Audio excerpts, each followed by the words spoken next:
Hey guys, welcome to the channel. Today I'm going to be doing a little overview on the 1988 Jeep Comanche. We got this a little while ago, I can't really remember, but this is what it looks like here. I think it has the shorter bed, so I think it's just like a 7-foot bed, but even with a toolbox, I mean, it isn't really a heavy hauler anyways. I think the Jeep isn't really meant for hauling very much, but this is the 88 Jeep Comanche. It has 33 Mickey Thompson radials on it, 33 by 15s, or by 12, 15. And then this past little while before we got it on the road, we put a 4-link suspension and a new front axle, new to us. It's out of a 91 Cherokee, so it's a bigger axle, I think. But anyways, there's the rear. From the ground to the frame, let's see, it'd probably be about 2 foot, probably 24. And then from the ground to the skid plate, which is maybe the lowest point, good 1.5 foot, probably almost 2 feet right there too. So anyways, it's got pretty good clearance. I think it has a 4-inch lift on it, maybe. We just got some spacers right there, but yeah, 4-inch lift. It has the 1, 2, 3, 4, 5, 6. Has the 8 different grill pieces right here. That tells you it's an 88. Prior to 88, I think they had only like 5 or something like that. Maybe they just had 6. It's either 5 or 6, but anyways, that's how you can kind of tell. You see the big massive antenna. It does have a CB radio. It's a cool part of it, but it's missing the speaker. I need to put that speaker back in. I took it out so I could try and hook it up again, but never got around to it. Anyways, this is the interior. This is not the original like center console piece, and these are not original. These are for hub lockers. This actually has cable lockers front and rear. And then there's your glove box. You think typically, nope, this one's actually up and over like that. So it's kind of a cool little thing. And then you have this little storage pocket right here. You can throw your phone, something. I typically put a couple pens in there. It's a good spot for them. Or like if you have a little bit of money or something, you want to remember that's there. And then you got your ashtray, but I don't smoke, so I put quarters and dimes and pennies and nickels, some change in there. And then let's see what else we got. The headliner. Ooh, there goes my sunglasses. Or the headliner. Yeah, I got the headliner. I don't know if this is a factory option, but it's kind of this blue fur. I think it's pretty cool. It is starting to sag though, quite a bit, so I might re-glue it or something like that. But got your visors. So, and also, the bucket seats are not original in this truck. So this one actually has 2 buckets. This one's electric, but it's not actually hooked up. I personally do not like the buckets. I wish it was the bench, because the bench will actually allow you to have a lot more room in there. Headroom, footroom, everything. These seats kind of cramp me in here. So, and then let's see what else. Back here, there's quite a bit of room actually. These are traction boards, and then my littlest brother can sit right here if he wants to. If we're going somewhere. And like I said, we got the CB radio. This does work. It'll turn on. Shifter as a 5-speed. This is actually a different transmission that originally came in these. This is a Dodge 5-speed. I don't remember out of what truck or whatever, because I did not do that conversion, but this is a Dodge pickup transmission.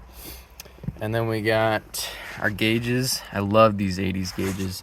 It's got like the red, the white, and the black. It's simple, but it's still like good to look at. So I like that about this thing. It says it has 248,000 miles on it, but since they put the bigger tires on it, the speedometer and odometer are actually off. So the speedometer is about 1.25, off, like gear ratio wise. So whenever I do my mileage, like after I fill up gas or whatever like that, I have to multiply it by 1.25 in order to get the actual mileage out of it. So we got 3 pedals down there since it's a manual, and then let's see, the seats fold up so you can get back there easier.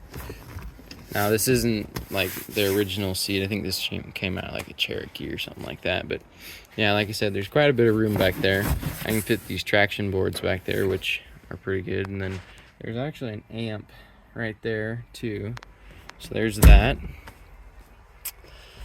What else on the interior here? The heat and AC work. Radio works. I have my FM transmitter. That's pretty nice. That's a really cool, cheap car mod. I guess you could say it's a car mod, but yeah. And then you got your e-brake. This is yeah, we won't look at that too long, but we got our hood release, crank windows, manual door locks. Let's see. There's the engine. It is pretty dirty. So I actually just cleaned that connector because it was getting pretty corroded. But I did a new coolant tank right there. Did a new thermostat. I did air filter, oil filter. Actually, I've been on the second oil change now, so I've owned it for a little while. Driven it a couple thousand. It's got the Jeep 4-liter, so 4.0 inline 6. Pretty bulletproof engine. I've actually overheated this thing and it still runs great. Yeah, this one day I think the thermostat got stuck closed or something like that, and that's actually not after I replaced it, but thermostat got stuck closed, didn't want to open up, and then my coolant tank was actually cracked too, and it overheated when it was 19 degrees outside, so that was not a fun trip. And then also I got new brake booster and master cylinder. I did that. Let's see what else. There's that little check valve right there for the heater core. I did that. I did a blower fan for like the heating and air HVAC in this thing. The blower motor was shot. New battery. This thing was sitting for a little while before I got it. I don't really remember how long it was sitting, but it was sitting for just a little while. So, I got that. I got my duck in the window. Must have for any Jeep people. I like having this toolbox right here. And we got brake rotors in the bed because it was snowing and I need more traction. This is a really light pickup, so need some more traction. The toolbox is useful in this thing because you can carry just about nothing in the cab. It's really small. So yeah, so I got a toolbox in here, and this is also kind of a notorious truck. I've broke down in this thing countless amount of times. Yeah, a long time, or a lot. Blew the clutch up on it one time. Tranny was grinding. There's just numerous times. So it's always good to have a good old set of tools, jumper cables, jacks. Those actually still lift the axle. Even though those are like the original jacks, they still work just fine. So, and then we also got some must-haves. We got some coolant over there. There's some brake fluid. Just some good stuff. Actually, I need to take this torque wrench out of here. We got bungee cords. It has the rear window, which is really nice in the summer because you can get that wind whipping through there really fast, and it's really nice. So here's the big bumper. This is not a stock bumper, pretty sure. I think my dad put this on here when he was a kid, so yeah. And then it's a Jeep. It's got some dings in places. It's starting to rust a little bit, surface rust. Right here, this is all from right there, it's all from rock chip from the front tire. And yeah, it could probably use a paint job, but I don't know. For wheeling and dealing, up in wherever, it's gonna get bashed up. So this is an off-roader.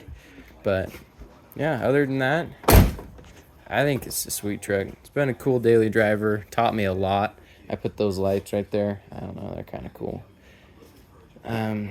Yeah, it's been a sweet daily driver for a first truck. It taught me a ton about working on cars and how to do a lot of different things.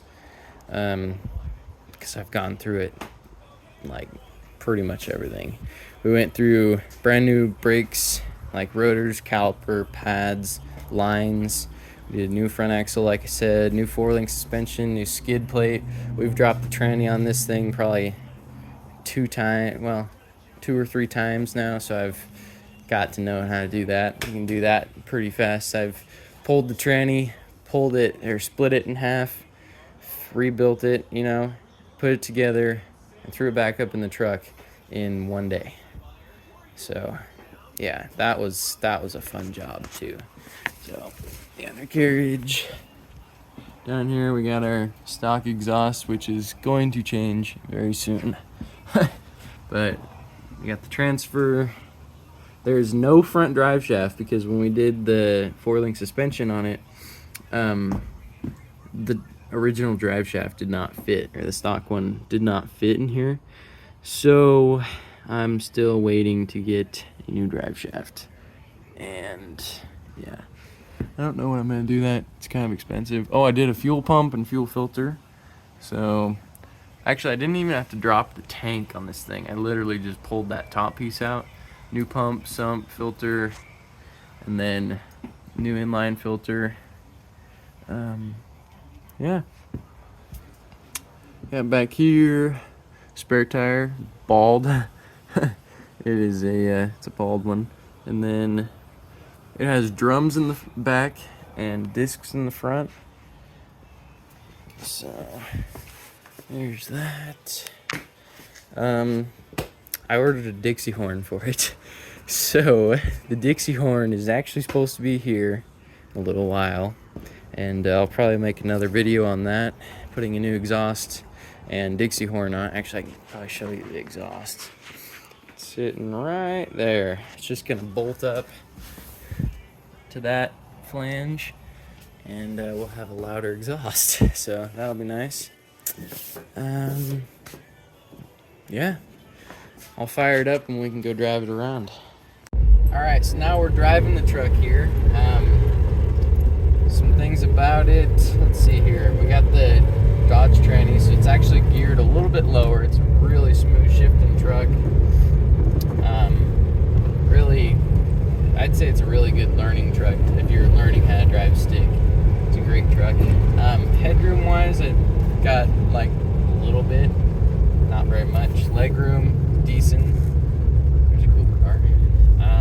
Let's see here. The headlight switch is over here. I got my other lights that I have. Has a steering wheel tilt. But let's see, other driving characteristics. It's actually a pretty smooth driving truck, I would say. Oh yeah, since the tires are oversized tires, the speedometer is actually off. So right now it says I'm going 45 on the speedometer. I'm actually only going 35.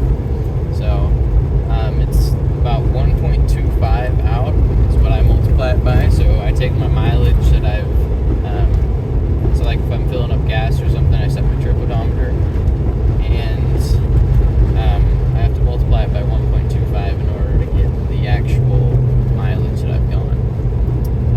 Let's see here.